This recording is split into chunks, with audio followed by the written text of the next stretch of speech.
You are tuned in to On Air with Chris Shanafelt.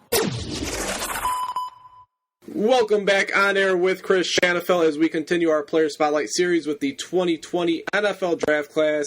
And I'm now joined by a quarterback out of the University of Mount Union, one of the best passers in the history of Division III football. He's D'Angelo Fulford. And D'Angelo, I really appreciate you taking the time this evening. How's everything going? No, it's going great, man. I had a great pro day Monday, and being back down in South Florida in some warm weather definitely helps too. Yeah, no doubt about it. We'll get to that pro day. You participated in the Miami of Ohio Pro Day, and you mentioned you're back in Florida. I want to go back to your journey to Mount Union, D'Angelo. You're from Miramar, Florida, and the Purple Raiders seem to have success getting guys from the Sunshine State to come to Berea, Ohio. What was the recruiting process like for you, D'Angelo, and how did you decide that Mount Union was going to be the best situation for you, both academically and football-wise? I was recruited lightly, I would say, coming out of high school. I really wasn't at like the Rivals Showcase or those type of camps, so I wasn't ranked the stars and stuff. But I did have an offer from a Division I school down in South Florida that I was committed to, and out of respect for them, I won't say their name. But 2 weeks before signing day, my offer was pulled due to a new head coach, and I was told to go JUCO, and I was like, I'm not going JUCO, man. Like, I can play, and I talked to some other schools and kind of got the same thing about going JUCO or, we're not a second option and that type of thing. So I went to a showcase similar to College Gridiron Showcase, but for high school. And Mount Union was there, so was a couple of other D3 schools. And took a visit and fell in love with, like, the campus, the culture, and the atmosphere there, and committed shortly after. Or I committed while I was on campus. Yeah, and you come in as a freshman in 2016. Nothing was guaranteed. There was a competition for the starting job, and it turns out you won the starting job as a freshman. Unfortunately, your season ended 5 games in. You broke your collarbone. How much of a roller coaster was that first year of yours at Mount Union, D'Angelo? I mean, here you are on top. You win the starting quarterback spot on one of the best teams in the country, and then a month later, your season is over. How much fuel did that add to the following season in 2017? Oh, it added a ton. I remember, being in a heated quarterback battle and, 2 talented players going at it, and we were changing every 2 series at quarterback my freshman year. And, I eventually won the outright job. And in my first start, I broke my collarbone. And it happened in the first quarter, I guess, from the hit. And I didn't realize that it was actually broken until, like, halftime. I was trying to get a little shock pad put on. I thought I had a stinger. And it hurt. The injury itself hurt, but, I healed in 3 weeks with no surgery. So I was blessed in that regard. But it hurt more just watching my team. Like, I wanted to be out there so bad. And my freshman year, we lost to John Carroll on our home field, and that's something that stuck with me forever. Like, I never wanted to taste that feeling of losing, and, it's the culture at Mount Union. Like, we're expected to go undefeated, and I think that's what draws so many guys from South Florida there is just they have that dog in them as a program, and you want to go compete with the best of the best.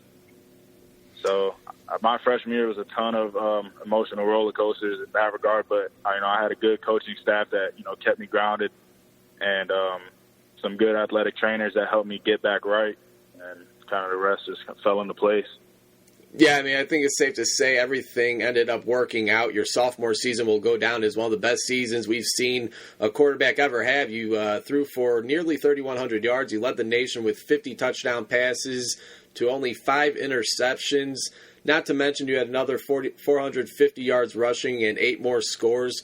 To put the cherry on top of it all, D'Angelo, you guys finished 15-0, which included a run in the D3 playoffs in which you would take on Mary Hardin Baylor in the Stag Bowl, coming away with a 12-0 victory, winning the Purple Raiders' 13th national title in program history. Just looking back, how special was that season, especially with the ups and downs you had the year prior, and what allowed you guys to have the success that you had, not only on offense, but the defense was clicking all season long as well.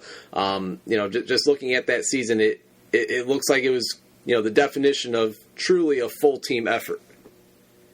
Oh, no doubt. And that's one of the things with Mount Union is that like there is so much talent, and so you get the benefit of the doubt of or the benefit of just the cream rising to the top. And our practice squad guys, like we talk about them all the time. Like they get us ready for teams that we play, and they do a great job of it. So like when we get on the field, we've already seen the look for people 20, 30 times before in practice, and it gives us a huge benefit. But that 2017 season was definitely special, and it's something that I'll always hold on to. You're forever a champion. You're forever a legend in Mount Union history.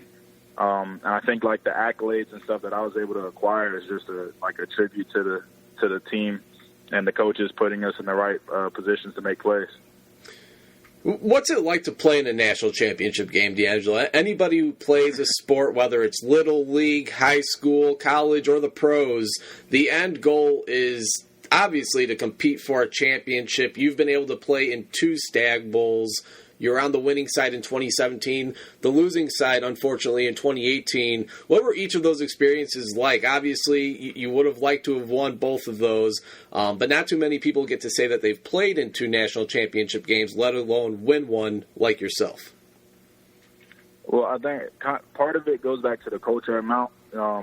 We don't get conference championship rings. Like that's an expectation, and that comes from the previous teams at Mount who have won championships. So it's like you can have a great season at Mount, but it doesn't mean anything unless you win a national championship. Now, yes, there are strides and stuff made. There are recognitions and stuff, but we know the end goal of our team every year is a national championship. So playing in it, it was everything you dreamed of. I mean, it's the energy, the atmosphere there. It's a packed house. The first one in the 2017 one was in Virginia, so we had a lot of Mount Union people travel down for that game. The one in 2018, it was in Texas, and I like playing in hostile environments. Mary Hardin Baylor was from 2 hours away from where we were playing at, so it was like 90% their fans. But both of them, great atmospheres, great games, great competition, and you got to see the best of D3 on display. And as a senior this past season, D'Angelo, you passed for over 3,100 yards, 43 touchdowns to only 2 interceptions. You completed 72% of your passes. It was your most efficient season, which says quite a bit, seeing as you've been one of the most efficient quarterbacks since you've landed on campus. How have you been able to complete such a high percentage of your passes, D'Angelo? And what's the secret on limiting turnovers? Only 2 interceptions this past season. I mean, that in itself is very impressive. I think most of it just goes into like the film prep and the film study. And, a lot of people see, like, when they see me play, it's easy to point out that, I have a strong arm and, he can run around and make plays with his feet when he needs to. But I'm very cerebral when it comes to dissecting the game. I can bet on myself that I watch more film than anybody on our team, maybe our coaches. But I like knowing what the guys are doing on defense before the snap even happens. So I'm very tuned in to little things like how safety's feet are set up when they're rolling to the field, or if a linebacker's shading outside, he's blitzing with a safety stacked over top. Like little things like that I just pick up on that, definitely helps with the passing efficiency. And then I have guys around me that, got pretty good hands, and it's just my job to put the ball in their hands accurately and on time. D'Angelo, for your career, you've completed over 67% of your passes. You threw for nearly 9,500 yards, 134 touchdowns to only 13 interceptions. You also rushed for another 1,300 yards and 20 more touchdowns. You've proven that if a play isn't there, if a pass isn't there, you can make plays with your feet. You've led the Purple Raiders to 2 Stag Bowl appearances, winning one of those national titles. How would you describe your overall experience over the past 4 years quarterbacking for the Purple Raiders of Mount Union? It was definitely great. It was an up and down roller coaster, a little bit of emotions. Just winning it as a sophomore, trying to repeat as a junior, and then senior year. You said it, and everybody else can see it. And I felt like it too. I felt like I put everything together my senior year, and to come up short against a great North Central team. And credit to them. but just ending your season short, and that hurt more than anything. I mean, it was a dogfight in that game too. We lost 59-52, and especially at Mount, you remember the losses a little more so than the wins, and you learn from those and you move forward. So I'd say I loved it. I loved being at Mount. I love the competitive nature. I love the coaches and players pushing me to get better every day, throwing different looks at me in practice. And then when we got to the games, it was I don't want to say easy, but we played against the best defense in the country every week, every day in practice. So not too much caught us off guard when we got on the field on offense. No, it did not. Throughout your career, you've only lost 4 career games at Mount Union. I mean, that just speaks to the level of competitive nature, I guess, that you guys have there at Mount Union, and a testament to the coaching staff, you guys as players, and the program in general. How about the connection that you've had over the past 4 years with wide receiver Justin Hill, D'Angelo? You guys have combined over the years for 208 total receptions, 4,100 yards, and 62 touchdowns. Hill is also pursuing an NFL career. What was it about that quarterback to wide receiver connection that opposing teams just could not stop? We kind of had it off the jump. Freshman year, we both came in hungry, and we quickly found playing time by finding each other in practice. I mean, we moved up the depth charts pretty quickly, and I was fortunate enough to be in a starting role. Justin had some really talented receivers in front of him. And then sophomore year, we both got to start full time, and just kind of took off from there. And it's always been like I knew where he was on the field, and he knew where I was trying to go with the ball. And some people will say like, "Oh, you're staring him down." You would throw to him if you could too. Like, no one's getting mad at Drew Brees for throwing Michael Thomas 100 balls. Like, that's you got a good receiver, you're going to try to get the ball in his hands and go make plays. So, like I said, we just kind of had that natural connection from the get go. And Justin's a great player, and I think we both have a legitimate shot to play at the next level. I would echo that, and yeah, I mean, even if you were staring him down, I mean, opposing teams weren't able to stop it. No doubt about that. Again, we're chatting with people. Also, don't know play calls. Like, we don't know. Like, if a play is designed to go to him, I mean, I'm not gonna, obviously go off and go rogue and do my own thing. I want to win just as much as the guy next to me. So, if getting the ball in his hands meant more W's for us, then so be it. There you go. If it ain't broke, don't fix it. Again, we're chatting with 2020 NFL Draft prospect, quarterback out of the Division III powerhouse Mount Union, D'Angelo Fulford. And D'Angelo, when you hear that 2020 NFL Draft prospect, what goes through your mind? When did you realize that you had a legit shot at furthering your football playing career and that you could get a shot at the professional level? I think it came after my junior season. And then, it came after my sophomore season, winning the national championship. It's like, you always ask yourself, like, okay, how far can I take this thing? Like, you reached the pinnacle of winning a national championship. Now how can you replicate that? And it was winning another one, or try to win another one, and try to play at the next level. And, having that confidence and not being, shy about it or deterred by people saying, oh, you're just a D3 football player. There's a lot of talent in Division III, Division II, and NAIA schools that people often overlook. So, just going out and proving that, I can play at the next level means everything. And getting opportunities to, like, my pro day. I remember I was talking to my uncle about it, and it was like, right before I ran my 40, it was like a moment of just, like, complete silence, and then me talking to myself, like, this is everything you wanted, everything you're working for is coming to this, like, and it's a surreal moment. And, yeah, you've had a couple of really big opportunities lately. Back in January, you were able to participate in the College Gridiron Showcase down in Fort Worth, Texas. What was that experience like, being able to get in front of all 32 NFL teams and showing them what you're capable of doing against some top-notch D1 level talent? It was everything, and like you said, playing against Division I talent as a Division III guy, it was everything I could have asked for in terms of being able to showcase my ability on a platform in front of all 32 teams, all CFL teams, and just showing again that, like, you know, just because I'm Division III doesn't mean like I'm lacking in some area that a Division I guy wouldn't be. And, you know, it was a great experience. I had a great time. I had my roommates down there that I was training with in Indianapolis, and you actually interviewed one of them, Matt Cole from McKendree. I worked out with him we have the same agent. So me and Matt actually linked up for the first time in Texas. And then 2 or 3 days later, I'm throwing him the first touchdown of the scrimmage. So it was pretty cool, man. It was a great weekend. Shout out to Jose Jefferson and Mike Riddleman for allowing me to get down there. It was amazing. Matt Cole, another one of these very talented small school prospects, small school receivers that I'm very high on, and you know, that's funny how things work out. You guys sign with the same agent. Next thing you know, you're throwing them the first touchdown pass in the scrimmage at the College Gridiron Showcase. Yeah.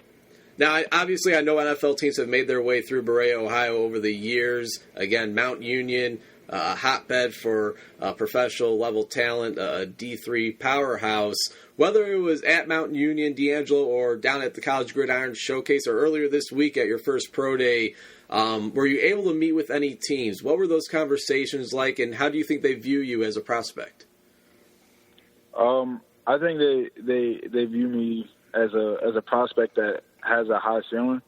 You know, as a Division III guy and putting up those numbers, it's kind of like, you know, where can he really take this? And, you know, I'm very honest and stuff when I ask questions about, like, you know, aside from the Division III title, you know, what's the knock on me?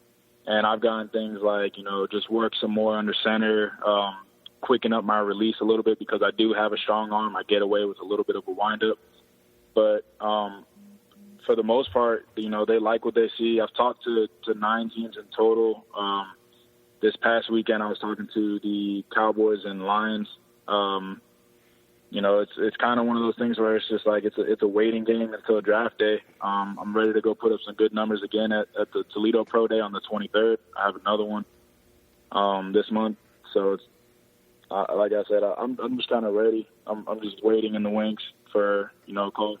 Obviously, you had another big opportunity earlier this week, as you mentioned, the Miami of Ohio Pro Day that took place Monday. Can you just share with us overall how you think that went, what you would like to improve on come your next Pro Day at Toledo, March 23rd? The Pro Day I'm a perfectionist so like I think I threw around 50 passes and only had 4 incompletions. So in that regard, like my coach and my agent were very pleased with me. But I come there like, you know, you're all right, you good, like you did great, man. I was like, you know, I want those 4 passes back. That's kind of how I was at Mount. As far as my 40, I blew it out the water. I don't know if I was really amped up or I finally got to put all the technique together and been showing what I was training. But I ran a 4.61. So, wow. And I had a 32.5-inch vertical. So, I mean, I couldn't have asked for it to go any better than that, really. Yeah, that's awesome. So do you intend on, a 4.61 40, I mean, that's quite amazing. Do you plan on redoing all the events come the Toledo Pro Day? Yeah, I think I'm going to run again and stuff. Like I said, I'm going to be training down in South Florida, so hopefully get a little bit faster just running around with these guys down here. But, you know, I just want to go out again and show that I can make every throw on the field. It's not just about my legs. You know, my athletic ability, like, yes, I have that, but I'm a quarterback first until I have to leave the pocket. So I want to shore up every throw. That's the type of guy I am. I want to make every single throw and make it look crisp and clean. Do you happen to know what your height and weight was? I see the Mount Union website has 6'2", 210. Is that about where you're at right now? Yeah, I weighed in at 213 this past weekend. I was at like 220 to start the football season. I came in at 220, cut to like 215 during camp. Kind of the same thing this whole, like since January, was like sitting at 220. And then the week before tried to cut to 215, came in at 213. and I think that's what helped with me running a faster 40. So I'm right where I want to be at in terms of all of that stuff. And I don't have little hands. I know everybody talks about the quarterbacks having little hands, but I measured out at 9 7/8, so I'll be good in that aspect too. A few more questions for 2020 NFL Draft prospect quarterback out of Mountain Union. He's D'Angelo Fulford here on air. And again, just a few more questions for you, D'Angelo. Really do appreciate your time. For those not familiar with your game, what would you say is the biggest strength that you bring to the quarterback position? Biggest strength, I do have a very, very strong live arm, and I've learned over the years to when I first came in as a freshman, I was a gunslinger. Like, I thought I had to hose everything in there, and just now learn, like, over the years, putting more touch on the ball, making it more catchable. Like, it doesn't have to be 100 miles an hour every time. And then when the play breaks down, like I said, I'm a quarterback until I leave the pocket. But when I run, I'm looking for someone to throw to until I have to run it. So making plays and creating stuff with my feet when the pocket breaks down, it has been a specialty, and you'll see that multiple times on my tape. Who would you say are some quarterbacks you like to model your game after? Is there a couple of guys that you like to take bits and pieces of their game and add it onto your own? Oh, definitely. I'd probably say start off just Russell Wilson, just because, he is around the same height, same weight, same speed for the most part as me. And just his knowledge of the game, and then two, just how he like when the pocket breaks down, how he's able to escape and find guys downfield. A little bit of Aaron Rodgers, just trying to throwing off different platforms. And still completing accurate football. Sometimes you have to throw from a different arm slot, and I have a baseball background, so that's second nature sometimes for me. And then probably Tom Brady, just because he's so cerebral with the game, he's calling everything out before it happens, and I think that's why he had so much success, and why I had so much success in college there was times where I would tell a guy yeah, you're blitzing, he'd be like, no, I'm not, yeah, you are, down to go, so just that cerebral part of the game and knowing what guys are doing, that success is key from that. Yeah, that's awesome, man. Final question, then we'll let you go. Let's say we have all 32 NFL general managers. They're listening to this very interview. Why should they want the quarterback out of Mountain Union, D'Angelo Fulford, a part of their team? You're going to get a guy that's not afraid to, push the guy in front of me. I have a lot of respect for my elders and stuff, but I'm also a fiery competitor. So the guy in front of me is going to get better just by me being there and pushing him every day to be a better him. Well said. Well said. D'Angelo, really appreciate you taking the time this evening. I know we went a little longer than expected, but it was a ton of fun chatting with you. Really enjoyed preparing for this interview. Congratulations on all the success. Congratulations on the national championship winning career that you had at Mountain Union. It will certainly go down in the record books. And again, congrats on the success at the Miami of Ohio Pro Day. Certainly wishing you the best of luck at the Toledo Pro Day later on this month. And really looking forward to seeing what the next 49 days have to offer for you. We're 49 days away from the start of the 2020 NFL Draft. D'Angelo, can't thank you enough, man. No, thank you, Chris.